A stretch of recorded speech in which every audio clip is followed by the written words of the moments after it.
Olá, seja mais uma vez muito bem-vindo aqui ao canal do Ayrton Bruto.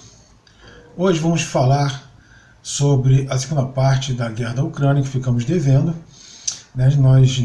No primeiro vídeo, nós dividimos esse vídeo em dois. No primeiro nós chegamos até fevereiro de 2022, esse ano, logo no início do ano, quando Putin finalmente perdeu a paciência e dizem especialistas que, baseado em informações de inteligência, ele optou por invadir a Ucrânia no que ele chama de Operação Militar Especial, ou Operação Especial Militar, que visa três coisas. Primeiro, desnazificar a Ucrânia. É verdade, o Estado ucraniano em si ele não chega a ser um Estado nazista aos moldes do que foi a Alemanha do pré e durante a Segunda Guerra Mundial. Principalmente a Alemanha bem próxima ali, já bem entrada nos anos 30, 37, 38, onde nós vemos muitos dos traços nazistas realmente comandando a sociedade. A Ucrânia não está nesse nível, mas nós temos muitos traços nazistas na Ucrânia atual. Todos aqueles batalhões que são citados aí na mídia, batalhão Azov e outros tantos, eles têm cunho nitidamente nazista, inclusive eles usam símbolos muito parecidos, têm a ideologia baseada no nazismo, eles pregam essas ideologias e eles exportam isso pelo mundo. Infelizmente, isso não é uma coisa única e exclusivamente ucraniana. Isso tem financiamento de potências ocidentais que se dizem democráticas.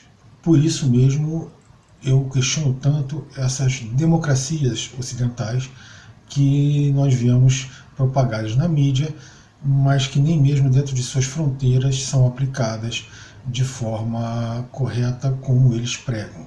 Mas o fato é que o primeiro objetivo dele era desnazificar a Ucrânia. Veja bem, esses objetivos eu estou colocando de acordo com o que eu estou lembrando, não é uma prioridade, tá, do Putin.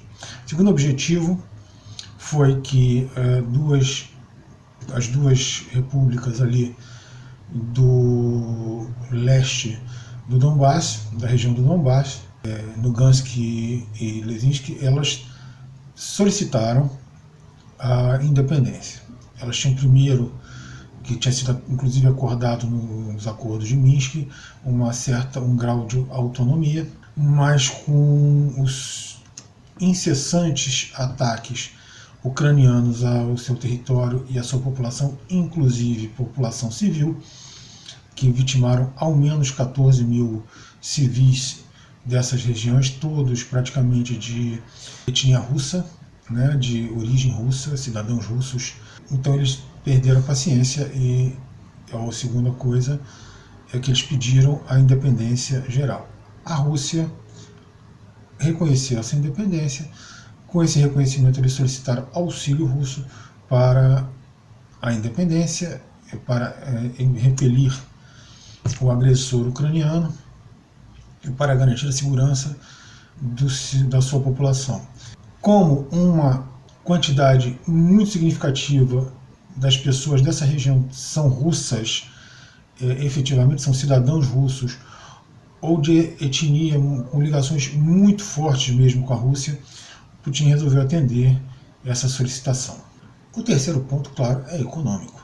Não apenas o território do leste da Ucrânia,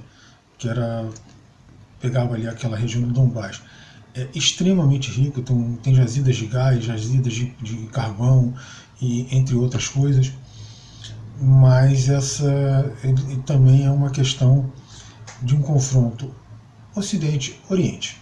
Os russos representando o Oriente, na aliança que eles fizeram com a China, inclusive já fizeram declarações internacionais de que é uma aliança inquebrantável e que eles estão unidos para qualquer situação, embora na prática o que nós temos visto são situações de apoio, declarações de apoio. Não temos visto ações efetivas nesse sentido. aconteceu agora em Taiwan, já aconteceu mesmo no Donbás, quando a China ela declarou apoio, mas não fez nada efetivo para resolver essa situação. São os 3 pontos principais. Putin ele começou a guerra, todo mundo, a imprensa ocidental, dizendo que ele iria ganhar a guerra em 3 ou 4 dias, que ele teria dito isso, ele nunca disse isso. Se você for procurar, você só vê isso na imprensa ocidental. Em nenhum outro lugar Putin disse isso, embora tenha levado uma coluna e tenha tentado levar a uma desestabilização das forças ucranianas através de propaganda de guerra direta, ou seja, com panfletos, com mensagens de rádio, com mensagens, hoje em dia pela internet, né, de que são irmãos, de que são primos, que não era para ter essa guerra, não era para estar acontecendo nada daquilo que está acontecendo lá, né, um absurdo, mas o exército ucraniano não se rendeu, o exército ucraniano foi para o pau. Foi para o pau e já existia essa possibilidade, óbvio, ninguém vai para uma guerra achando que a sua primeira tática, tentando desmobilizar o exército inimigo, vai resolver a situação. Então toda aquela movimentação que se viu no início, que era uma fila indiana, que inclusive aquilo ali é contra as regras de movimentação de tropas e tal, mas era uma fila indiana de tanques e caminhões e blindados de ataque, de transporte de tropa em direção a Kiev, chegaram a cercar Kiev, pelo menos uma parte significativa da capital ucraniana. Toda essa movimentação foram nos primeiros 4, 5 dias. Os russos ainda ficaram ali na região de Kiev algum tempo, e depois que eles conseguiram atingir os objetivos que eles queriam no Donbás, não está tão claro, mas aparentemente era um ataque mais contundente em algumas posições do Donbás, eles retiraram essas tropas e vieram cercar as tropas ucranianas do Donbás, que é onde estavam as principais, as melhores treinadas e mais bem equipadas tropas ucranianas. Porque justamente uma das informações de inteligência que o Putin recebeu, que levou à entrada talvez um pouco atabalhoada da Rússia nesse conflito, foi justamente de que a Ucrânia estava pronta a invadir a região do Donbás militarmente. Os bombardeios iriam cessar e eles iriam entrar com o exército realmente reprimindo toda e qualquer tentativa de sublevação e de autonomia das províncias do Donbás. Então, passado esse primeiro momento, levou aí um mês, mais ou menos 20 dias, um mês, aí começou realmente a liberação no Donbás. A Rússia, ela consistentemente, ela vem tomando cidade após cidade. Ao sul da Ucrânia, que é banhado ali pelo Mar Negro, já é praticamente todo da Rússia, mas da parte toda oriental já está toda nas mãos dos russos, né, faltando pouco. O problema é que agora tem mais província ucraniana pedindo independência, inclusive adesão à Federação Russa. Não se sabe se Putin vai ou não tentar anexar essas províncias ou ao menos libertá-las. Fato é que não há previsão para o final da guerra, embora muitos continuem falando que Putin vai levar para o inverno, vai ficar aqui, vai parar daqui a um mês. Nada se sabe, como o próprio Putin falou, a operação especial militar vai terminar quando acabar. Mas o problema dessa operação não é apenas a guerra em si, o problema são os reflexos, né?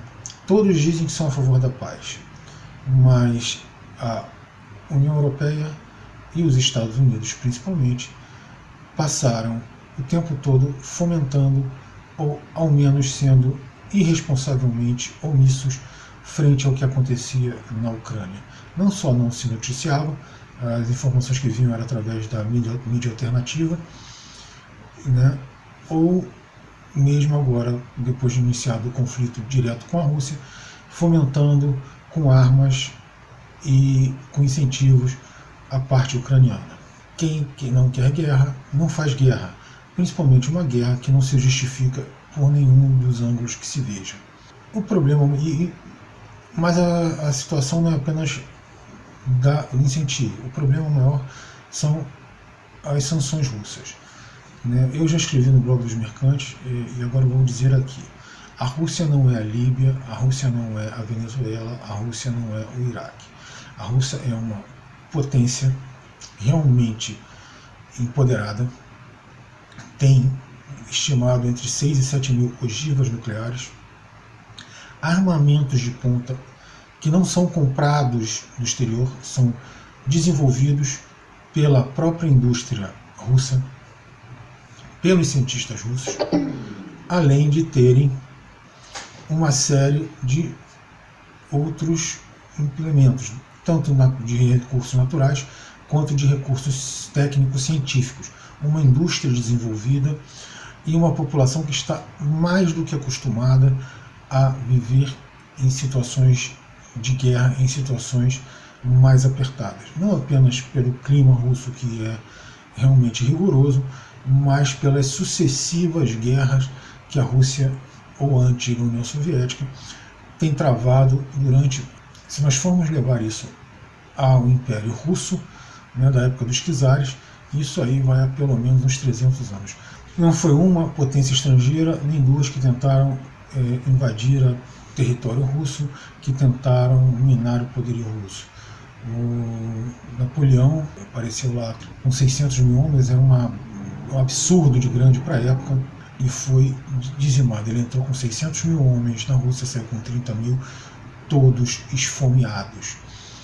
Na Segunda Guerra Mundial, o próprio Hitler também entrou com mais de 1 milhão de homens na Rússia, com armas modernas, em princípio bem mais modernas que os próprios soviéticos com quem ele se batia, e saiu escorraçado também. É verdade que, principalmente na Segunda Guerra, os russos perderam mais de 20 milhões de pessoas, mais de 20 milhões de vidas só russas. Alguns historiadores chegam a falar em 25 milhões a 30 milhões. Vamos ficar com números mais conservadores, 20 milhões. Mas isso, ao menos, foi perdido pelos russos. Além da destruição considerável de cidades, de complexo industrial da parte europeia da então União Soviética, que era a parte mais desenvolvida. E lembrando que os alemães não estavam sozinhos, eles tinham apoio de muitos países, inclusive eslavos, inclusive de parte dos ucranianos.